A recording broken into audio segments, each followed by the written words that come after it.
So we'll start week 7. So we talked about essential characteristics of biblical servant leaders. We've talked about character. This is our 3rd week to talk about motive. We won't meet next Sunday. I'll be in Brownwood. But we'll meet the Sunday after that. Well, he gets to go spend time with his son. Yay! That's what I'm cheering for. Sorry. I knew that's why you were We cheering. knew that. You'll sting them. You'll sting them, and then it's me. No. Totally been derailed. Let's start over. Character. We've talked about motive. So when we come back, we'll spend 3 weeks talking about the servant leader's agenda. And so, you know that I've not covered everything related to character or motive or agenda. But we've scratched the surface on some things, especially trying to look at how the Bible changes our focus away from leadership and organizations and what we're supposed to be doing as organizations. So the Bible shifts us away from what might be typical to focus on the servant aspect of it. And so especially on the part related to motive, we've talked a lot about having a passion for God's honor and a deep concern for the welfare of God's people. People and their welfare, how they are engaged with me and with the organization and with the purposes, all of that is a strong motivating factor for what I do, for why I do what I do. All right. My question as we start, I'm curious, why do you think relationships are so crucial in leadership? Trust. Trust. Respect. Well, let's stay with trust a minute. So how is trust crucial in leadership? It's everything. Okay. To accomplish the purposes. Mm-hmm. That's probably true. Now, what did you say? Respect. Respect. Same sort of thing. If we're going to do things together, there has to be an element of that in the relationship. You need to have somebody to blame when things go south. Scapegoat. What else? Why are relationships so crucial in leadership? Well, I think we've been talking about just how much it's about the people, right? Like it's about, and so if that's going to be at the core of all of the work, then there has to be an interaction that takes place where you're getting to know, so that the trust can be developed. That exchange of just ideas, conversation, experiences, all of that. I would say networking, right? So if you're networking with one another, can help each other or whatever, accomplish different things. You have a different strong point than I do, or just a different connection in general. When you have to spend time with people. I don't know. It's hard to actually put a word on it, but you have to take the time to get to know people and spend time with them and make a connection of some kind through relationship. Just to know what they're like and exactly what you said, what they're thinking and how you're thinking and how different your views may be or whatever, so that you can pull it together. Sir, it said that a good leader knows his strengths and weaknesses, and he plays to his strengths and brings in people to work with him where he's weak. We talked about that some last Or week. she, as the case may be. That don't work, people in business taxes. Relationships are so important and critical because that is who we have been created to be, relational. It hits at the very core of our creation. I think the way that you've defined leadership, like you can't do that without relationship. If you talk to us about the difference in management and relationships, you can manage apart from relationship, but if we're going to lead in the way that we've defined it, like you can't do that separate from relationship. Okay. You can try to. That's right. And it becomes management. Right. Yeah. Power and control. Yeah. So, No one used the word influence. So I was about to, Were you? Thank you, man. not influence, but I was gonna say develop loyalty, Okay. which is kind of similar in that when you are on mission or one, in those tough times, you want some loyalty. Nothing can keep you more loyal to your organization or to your goal or whatever you're working on than having a relationship. Yeah. People you can count on when it hits the fan. You know? And you cultivate that ahead of time. So influence. Influence, leadership is about influence. And always. Not persuasion or manipulation. It's about influence. So influence is the sine qua non of leadership. Literally, it's that without it cannot exist. If there is no influence, it's not leadership. And so these relationships all play into our capacity to influence one another and to be influenced by one another. The stronger those connections, the more likely there is to be influence. But even the weakest connection still operates with influence. So some connection is better than no connection when it comes to leadership. But always, the stronger the connections, the better the influence flows. So let me ask you this, because we've talked about this for the past few weeks. How do you know when to prioritize relationships over tasks? How do you know when to do that? How do you know when to prioritize relationships over tasks? I deal with that a lot, Yeah. and I always try to put the person first before pride, or, you know, if I think my way of thinking is correct, even if it is or it isn't, doesn't matter. You know, I need to make sure that I hold on to that relationship with that person as much as possible in a positive way, because I don't want to break a relationship. That's big for me, you know. So I always try to put the person first. What else? How do you handle that? How do you know when to prioritize relationships over tasks? I wish I could do it quicker, where the relationship is the most important, but I'm more task oriented, and I truly am that leader that's, I just want to do what I have to do to make sure you do what I need done, which I'm learning that's not the right way to do it. That being said, I watch for someone's overwhelmed, there's a place where they're struggling, there's a challenge, and then I pick up on those things, and that's when I revert back to relationship. Fix that first and then move forward. But I have to see that kind of breakdown to think about it. That's good. Mine was a different kind of relationship, being my title was AutoCAD technician, so I did engineering drawings on a computer. So if my immediate manager came in and said, we got this project, whatever I was working on, they go to him. But if his manager came in and said, no, we gotta do this, I would prioritize his. But then if the department, the chief engineer who ran the whole shebang came in and said, no, I want you to do this. So my work was relational, was in position of the company. Yeah. But you're not saying we always have to do that, right? We don't always have to put relationships before No. tasks. But you have to know when. I think, yeah.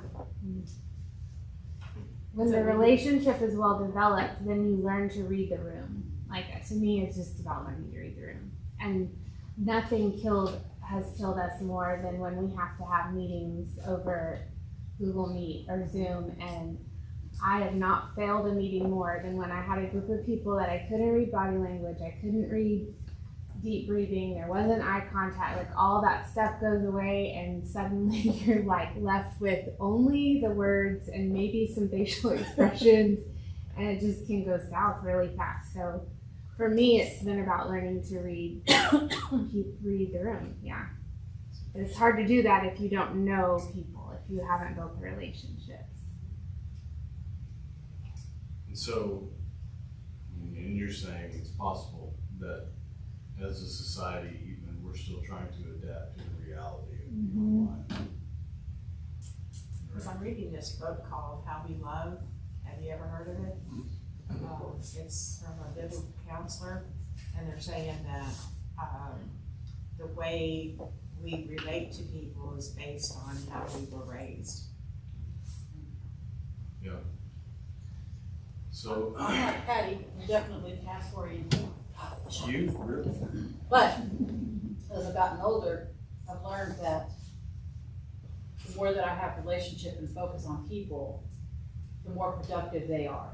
So the task is done more efficiently and it's done to a better quality because the people have been made important and been given ownership in that relationship. My impression for you is that when you were able to remind yourself that the task is the person, that was important as whatever it was that y'all were working on. Things tend to go better. Yeah. And we are trying to do things. We are trying to accomplish things.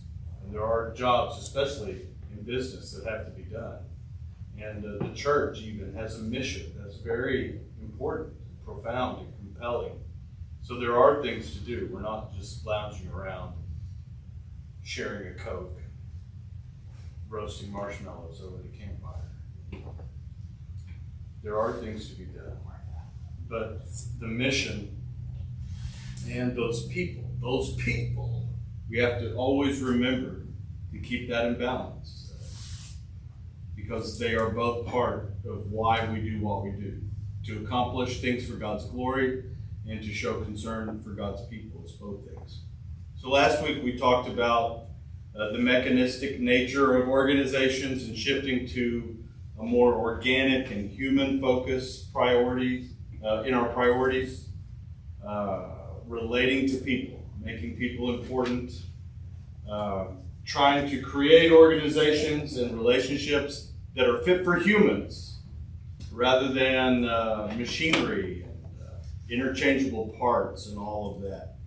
So we have to pay attention to these relational skills. So I wanted us to think tonight about relational skills. We'll look at it from a biblical perspective. We'll talk a little bit about some relational skills and about cultural intelligence as well. I've given you a lot of information related to that. So let's talk first about what the Bible has to say. First, Jesus on relational success. So look in Mark 12.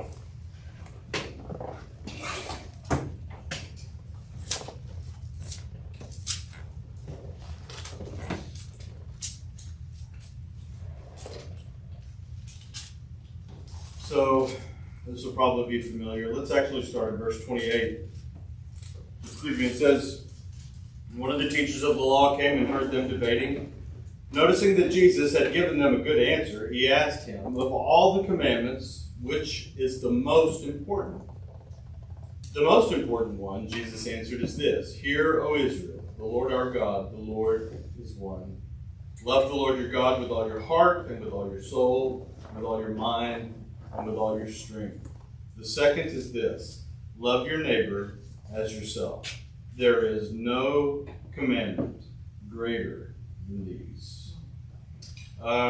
So this expert in religious law approached Jesus and asked him about the greatest of the commandments. Jesus responds from Deuteronomy 6, verses 4 through 5, the Shema, as being the most important. Love the Lord your God with all your heart, soul, mind, and strength. And then he quotes from Leviticus 19:18. The second is this: love your neighbor as you love yourself.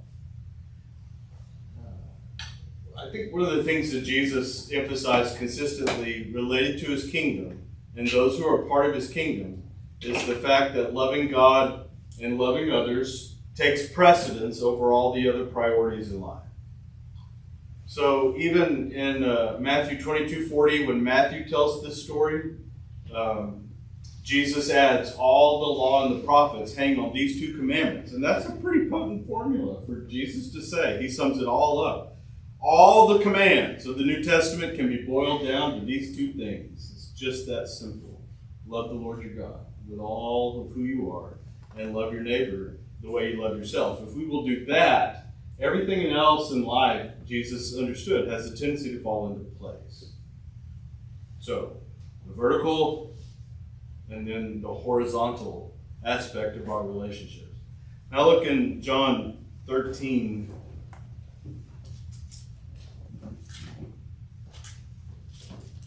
So this takes place in the upper room discourse. This is Jesus' last night with his disciples before he goes to the cross. So he tells them in John 13:34, "A new command I give you, love one another. As I have loved you, so you must love one another. By this all men will know that you are my disciples, if you love one another." So what is the new command that Jesus gives? Love one another. And then how does Jesus qualify that? Love one another? As I have loved you. That's what it's supposed to look like. And then he says, what will be the result if you love one another like that? You'll know you're his disciples. All the world, all people will know that you're mine, that you belong in my kingdom by the way you love one another, the way that I have loved you. So it's all connected together. Love is the defining character trait of an authentic Christian. Love the way that Jesus did. So let me ask you this. How do you define love? Don't say, like Jesus did. How do you define love? It's love. Love is a many splendored thing. Well, one thing I'll say it's not, is never having to say you're sorry. All right? So this may not be answering what love is, but if you don't get the connection right with God first and him loving you and you accepting that love, you may lack the self-love, which means it's going to affect loving someone else because you don't love yourself. You know what I'm saying? That's got to happen, I think, first. Yeah. So that valuing who you are as a child of God, someone who's beloved of God, and allowing that to shape the way that you relate to others, I think that's absolutely right. So how do you define love? How do we define it? Putting others first. Putting others first? Okay. How else? The cross. The cross is awesome. Forgiving, Forgiveness. empathy. Compassion, kindness, humility. Okay. Laying down your life for another. Okay. Tolerance. Tolerance. I put up with all of you. You've been loved. You've been tolerated. Yes, I've not squashed any of you. Consider yourself loved. Thank you, Hammer. What were you going to say? How did you know I was going to say something? Because I know. It goes both ways, doesn't it? I did not breathe I or agree. like make a motion like this, like you had an idea. I'm waiting for your dad to laugh at you tonight, though. I want to say. I was just going to say it's an action in the long-term best interest of the other person. Okay. Acting in the long-term best interest of the one you love. Not an emotion. Action. Intervention. Do what? It's an act of the will. Yes. I willfully do this to bring about what is best in the long run for the people that I love. Sometimes tough love right now, right? In order to bring about what is best for them in the long run. You like any of this? Yeah. I'm leaving and going home. It's so hard. So, I mean, there's affection, and so that is definitely a part of it. I don't want to minimize that. You feel what you feel, but feelings are so flighty, and they come and go. But I have a choice. I can choose to love people. It's an action a verb, to act in their long-term best interests. And so the goal, as servant leaders, our goal is not to manipulate, to control, to direct, or even to persuade, but it's to empower others, to enable others, to bring influence to bear in their lives, to be influenced by them. And so the Christian life is about restoring and then deepening those connections with God and then with other people as well. And whatever is going on in our organizations, in our families, hopefully those two things are taking place. Restoring and deepening our relationship with God, and then restoring and deepening our connections with the people who are around us. If those things are happening, that's a pretty good thing. All right, let's look at what Paul says. Colossians chapter 3. Paul is Paul.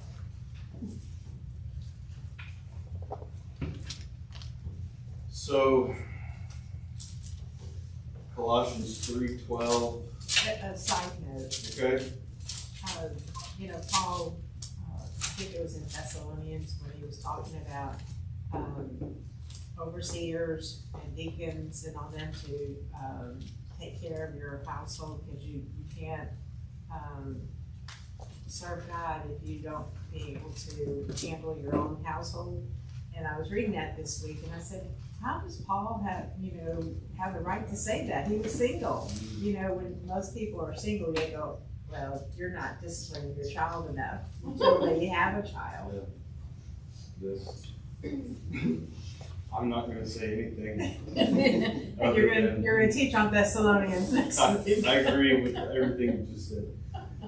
So in Colossians 3:12, Paul says, therefore, as God's chosen people, holy and dearly loved, clothe yourselves with compassion, kindness, humility, gentleness, and patience.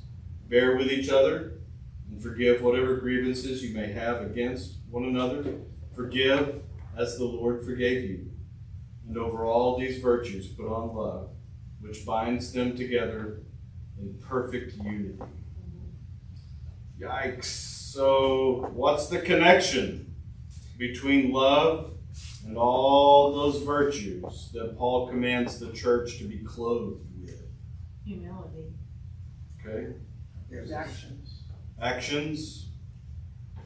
Are you saying that love results in these kinds of actions, baby? First John says, let us not love in words, talk but in actions and in truth.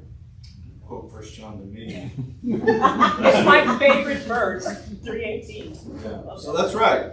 So if we love one another, Paul has in mind, these are the kinds of things you should be doing. The problem with the church in Colossae, just like all the other churches, is they struggled with this. And so he had to tell them, you need to put on Christ and to wear the character of Christ in such a way that you love others, and it would look like this. And he definitely wanted them to change their the way that they related to one another, so that the world would know that they were followers of Christ. And he says some pretty pointed things here. What strikes you as exciting or fun or stands out to you in verse 13?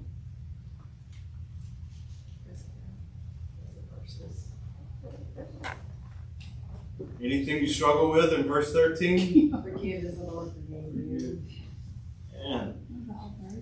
The whole thing. First, just bear with one another. How many times are we tempted just to walk away and to withdraw or to isolate from people, or to have this us versus them mentality, or to separate people based on the sheep and the goats? I think that's human nature, and Paul is discouraging that. We are to bear with each other, and then tied to that is the idea that we would have to forgive the grievances. Any grievance? Do you get that impression? Whatever grievances you may have. All our sins were forgiven. Yeah, his language here is pretty comprehensive and inclusive. And so he's talking about your brothers and sisters in the church specifically. And so you would be able to let bygones be bygones. and let things be water under the bridge, so to speak, and to know when to let things go. My impression is that church members remember things from one generation to the next. Have you ever noticed that? Some memories can be long, and slides to my grandfather are still remembered today. Happy little boys. Yes, yes. And then, as Maria said, again, we have the standard in the way that Jesus put it out to his followers. You forgive one another the way that the Lord has forgiven you. It's pretty high. I mean, so I struggle. I'm sure you do as well. This is a work in progress. Paul understood that the way we related to one another in the church should be different from the way the unbelievers do. And these are the kinds of things we should expect. And we should expect to receive it within the church, and also expect to have opportunity to offer this kind of grace and bearing with others and all of that, this forgiveness. What a lot of us have is that I may forgive you, I'll forgive you, but I won't forget it. Yes. And that's the one thing that I'm thankful for, to have a short memory. I'm not going to remember. So it seems like it's Remember what you did easier, wrong. and it seems like it's easier to forgive and then just step away and isolate, but is that really, or should you be stepping in and having that, So, truth is kind, and having that conversation and trying to make it right? again, you have to be wise. So, in every human relationship, there's always that dynamic that God created with us with to draw close and then to be separate from. And we're always feeling that tension. And I think sometimes we naturally, if we feel insecure or when there's hurt in that relationship, some people will feel the need to draw close. Others will feel the need to back away. I think we recognize that that's okay because it's the way God made us. However, it becomes unhealthy when we are glommed on to one another in unhealthy ways. Or, as you said, when we are totally disconnected and cut off from one another in order to, I'm going to love you by not killing you. Right. You know. And as long as we don't have to actually speak to one another, then we're fine. I think for a time that probably makes sense in some situations, but I don't think that's what the Lord had in mind over time. And so it takes very mature people to be able to relate differently, especially after harm has been done. But I think that that's what the Lord had in mind. And the church, especially, is where we should experience those kinds of dynamics. If we don't experience it here, in the body of Christ, where else can we experience it? I'm thinking it's not going on at the high school. Healthy relationships. Just my thought.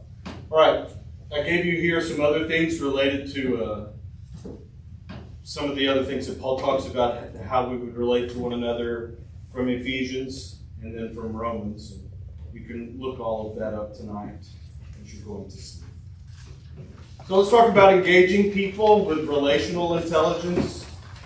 So we have to know how to relate to people. I deal with a lot of ministers, and I consult with different churches, and then I teach ministerial students. One of the most common refrains that I hear is that no one prepared me for the people side of this. You know, people. Holy cow. And I always want to say, well, you're in the people business. What do you expect? In church work, it's about people.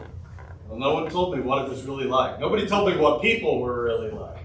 That is more personality side. Yes, just personalities. And so, in theological education, it's a conversation I have often with people.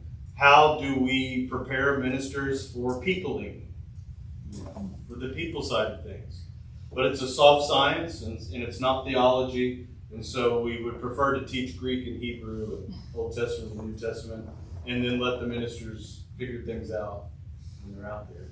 But I don't think that's the way to go. So we need to learn how to relate to people, how to even function in groups of people. And so I gave you information here from researcher Mark McCloskey, who talks about that collaborative quotient. And it's just that idea that no one person, no matter how talented, can go it alone. And so we are going to need to be in relationships with others if we are going to accomplish what it is that we are going to accomplish. And again, I'm not using people to accomplish what I want. I'm relating to these people because we are all in this together. And that's especially true in the church. No one person can go it alone. And so we talked about this, I think last week, the gifts of the Spirit, where God made sure that we needed one another. And only by being together in this are we going to manifest the fullness of Christ. And so that's kind of what the collaborative quotient is hitting on. As leaders, are we paying attention to the emotional dynamics that are happening within ourselves and then in our relationships with others? And so there's an intrapersonal dynamic and an interpersonal dynamic, and I need to pay attention to both. What's going on inside of me, because that's where it begins, and then how I'm relating or connecting with others as a result of what's going on inside of me. We talked about this a few weeks ago, and I talked about self-differentiation, the reality that I am a part of these relationships, but I am a distinct part. I'm separate. I'm not part of some indistinct emotional mass. I'm me. I have my thoughts, I have my opinions, my views, my desires, my history, all of those things. But I am also part of this relationship. So as leaders, our self-awareness must translate into social and relational awareness as well. So, there's a lot of examples of how this can be done. Jessica talked earlier about learning how to read the room. That is a relational dynamic. And there's a lot involved in that. And we could get Dr. Robbins to unpack that, but we won't tonight. So, just researchers Bradbury and Greaves talk about a lot of different things that can be very helpful to help us to navigate social awareness and response. And they suggest things like watching body language, or practicing the art of listening, step in someone's shoes, catch the mood of the room, which is kind of what Jessica was saying. Be open and curious. Avoid giving mixed signals. Have an open door policy. Acknowledge the other person's feelings. When you care, show it. We've talked about that. Explain your decisions. Don't just make them. We could go on. So let me ask you, looking at a list like that, are these traits that you're born with, or are these skills you can learn? Yes. So, is that pretty much what everybody thinks? I think that some things come more naturally than others. Right. There are some things that you just are able to do, and there are other things that you have to learn and practice. So this has been a constant source of debate in leadership studies, where we think that the best leaders are those who are born with the capacity to do all of this and more. In today's world, we are more apt to think you can learn how to do all of this. You can learn. And then anybody can bear influence, can bring influence to work in a relationship to accomplish the organization's goals. Dr. Jones, Yes? the only true doctor, I think, in here. Let's not get ahead of ourselves. Oh, sorry. Thanks for that setup. You can teach it, putting it into practice is something different. I had a physician that worked for me once, one of the brightest physicians I ever met, aced all of med school, but forced himself to go into elevators in the hospital and start conversations in elevators because he knew he was not a people person and knew he was going into a profession where he had to talk to people. So I think you can teach all this, but you have to, I think the better leaders have some kind of innate propensity, know how to or learn how to through experiences more than being taught. There's a, I don't know, to me there's more than just being lectured into Well, how to you read can't the be- room. You can't be lectured into that. That's why, like, when you get a counseling degree or something like that, you can't just sit in your classes and learn all of the skills and learn all of the techniques. You have to actually go through practicum, years of practicum, practicing the things that you're learning in the classroom and learning, figuring out how those come into the therapeutic setting. So anything like this, it's not a book learning, it's not a lecture learning, it's a doing, practicing kind of learning. That's right.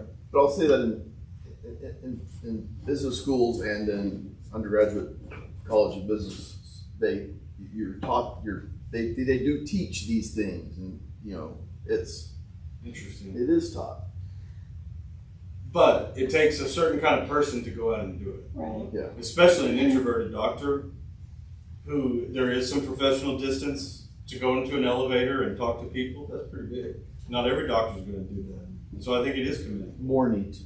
And I think Kim is right. You have to learn, you have to practice these things. And some professions build that into the training process, others don't. Ministry does not. Now we assume that ministers will go out and there's practical ministry, there's supervised ministry classes in seminary, but all of that is useless. And I really think they don't want to put ministers with guys like me in churches over the course of a semester because we'd run out of ministers fast if they saw what it was really like. And so they're real hesitant about all of that. But you can't pull one over on these poor people, And so we have to figure out a way Kim went through a practicum in her program that helped her, helps counselors to develop those skills. We need a practicum for a lot of these, these soft skills, these people skills. I will say that there was no practicum. I don't think in any of my leadership, even in my leadership classes, moving through into doctoral work, I don't feel like there was a whole lot of this. I've had to rely on being willing to ask people that I trust, like, what do you pick? You have to, it helps if you have people that you can ask, what do you key in on? Like, I need to know that when I don't stop and break what I'm doing and turn my chair and move away from my monitor, and that sends such a poor message as a listener. But when you're just in the flow of the busyness of things, that just becomes the norm for everyone's behavior. So having people that will tell you, helps tremendously, I think, as well. That's good. That's good.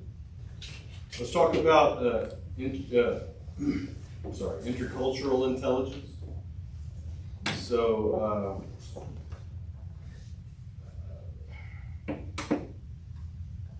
I'm going to talk about culture, and this is such a hot topic in the world today because it can devolve into stereotypes, but also there's a fear of being labeled, especially in America right now, and it makes having some of these conversations difficult.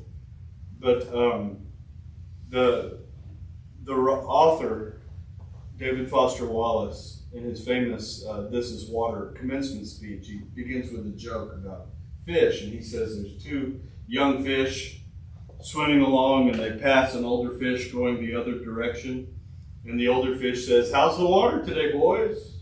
And he keeps on going. And the younger fish, they swim on a little bit, and one of them finally stops and says to the other, "What the heck is water?" And Wallace was fascinated that you and I can live in our culture, for instance, in our lives, in our circle, in our reality, and some things become so familiar that they are really no longer real to us anymore.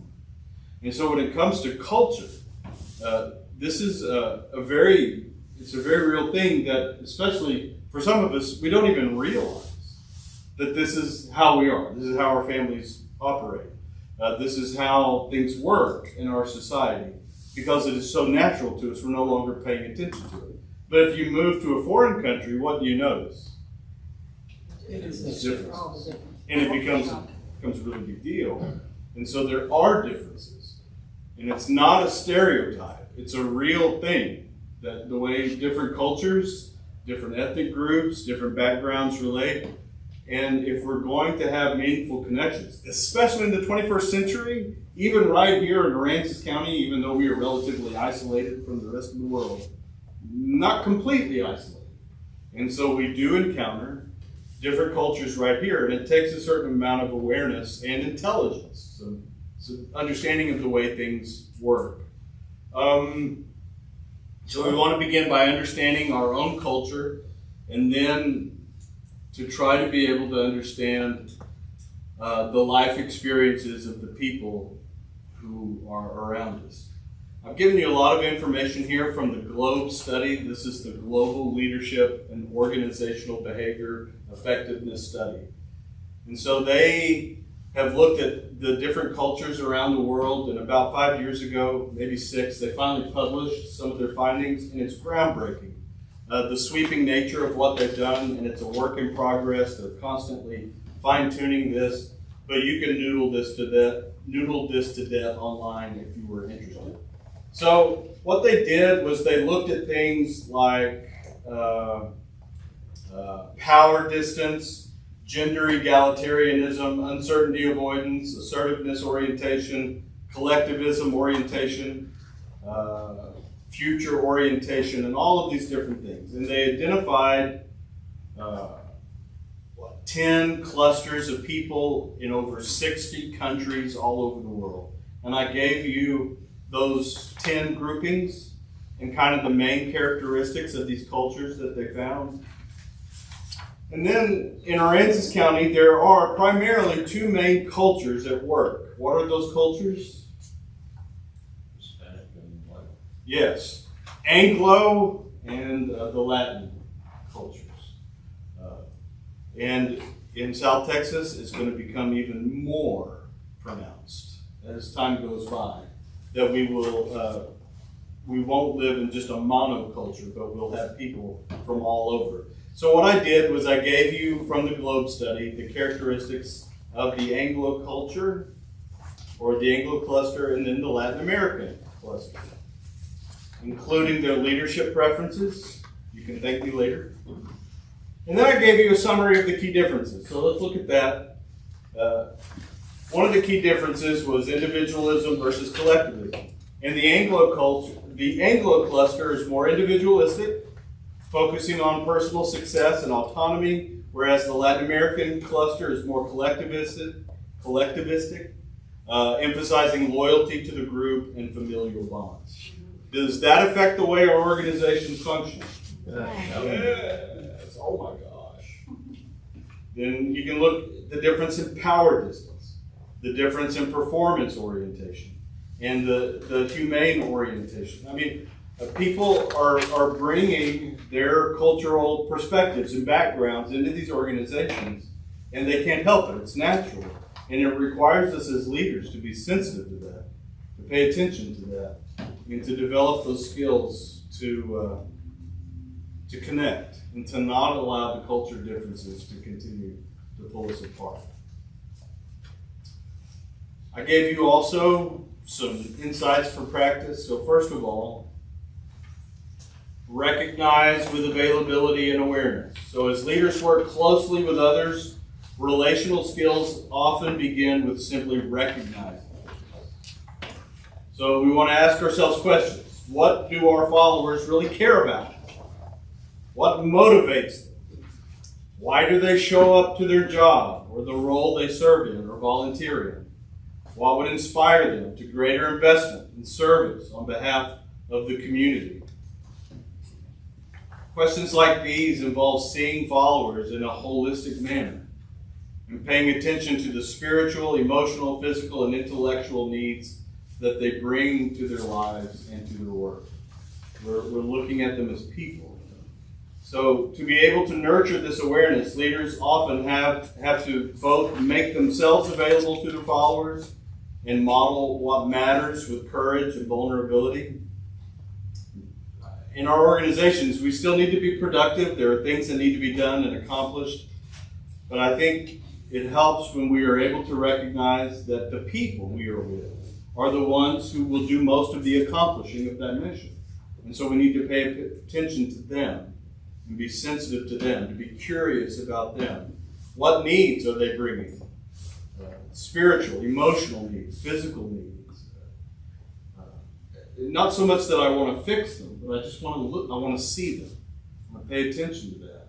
Take them seriously, those sorts of things. The second suggestion that I gave is just to reflect with openness and curiosity. So after recognizing what people's lives are like, I then want to spend some time reflecting in a way that is open and teachable. So I think I need to be teachable. I need to be open. And I need to not expect everybody around me to adjust to me and to accommodate me and all of my sensitivities and opinions and preferences and all of that. And so sometimes having an open door policy, but also to have an open heart, to take people seriously, especially those from a different culture.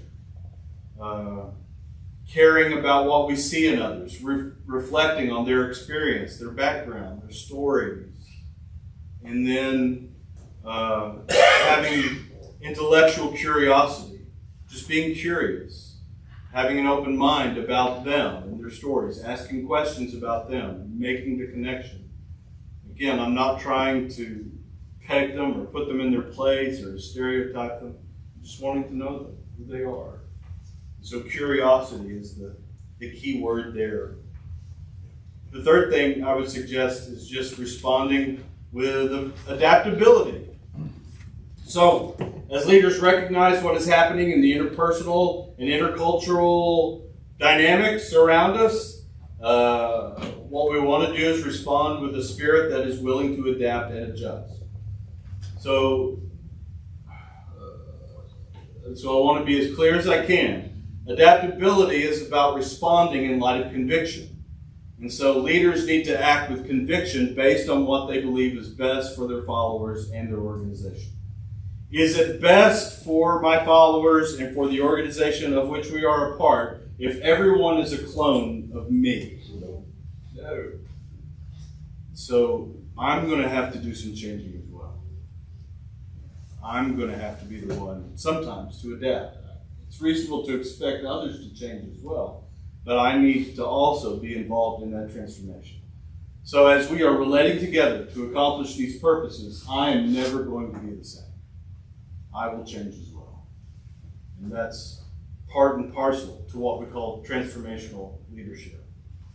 Conviction is blended with biblical humility, and it looks for ways to respond and adapt to others when it serves the needs of the followers and of the organization. Not change just for the sake of change, but change that is right and good and helpful, that changes all of us, maybe to be more like Christ, for instance. All right, I have scenarios for you to break up and work on. Do you want to do that? Or do you want to do it? It always ends in a fight somehow.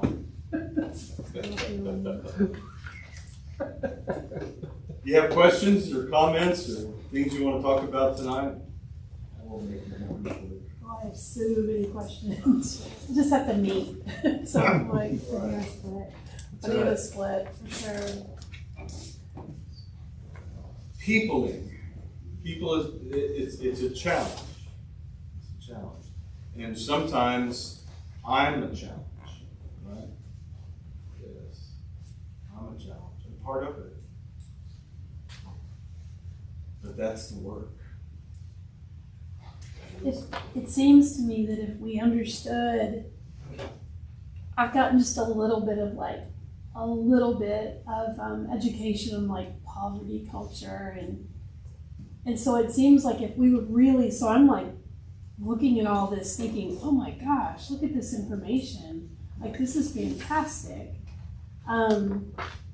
Because if you're not educated in this, you do stereotype, you do judge, you do this. But if you knew and you understood, then you're able to make room for it.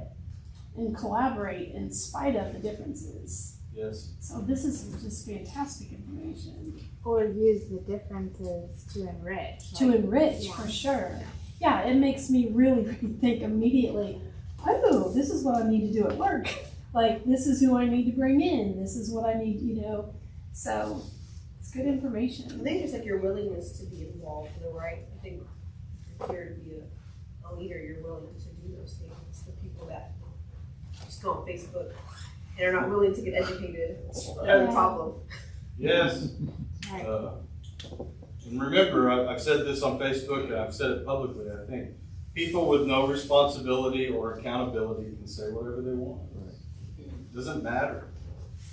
It doesn't matter. But those with responsibility and accountability have to be measured in what they say. And so social media can be a free-for-all, but not for everyone. Some people have to keep their mouths shut. Yeah. It's hard. For the people that come in this building, if you do not do the things that you talked about tonight, if you do not have a relationship with them, love them, forget them, then they will leave. Always true. And find a place where they do connect. That's right. Absolutely. And that's not unreasonable. That's okay. And in the end, the people who stay, like in this church, over the decades, are people who have found a way to connect with one another. And they've learned how to love. And love covers a multitude of sins, right? Yeah. Because we've seen some ugly over the years, and we've seen a lot of good. It's been good. Yeah. All right. Okay, well, we'll stop and not do group work tonight, because I want you to leave on a happy note and not on an irritated note. But let me pray first. Lord, we want to give thanks for the way that you love us, the way that you forgive us, the way that you bear with us. And I pray, Lord, that our understanding of that dynamic would shape the way we relate to others. And Lord, I want to be sensitive to the needs of those around me and what's going on in their lives and their cultural backgrounds and all of those things. And I want to be sensitive to the ways that I need to change and adapt. But Lord, I pray that all of us would look to relating with one another and with others in a way that surfaces true humility, Christ-like humility, reveals Christ, and accomplishes your purposes in the world. So may your will be done. I pray that you'd bless these folks now as they go out into the world and as they encounter people. May your will be done. We love you. We pray this in Jesus' name. Amen.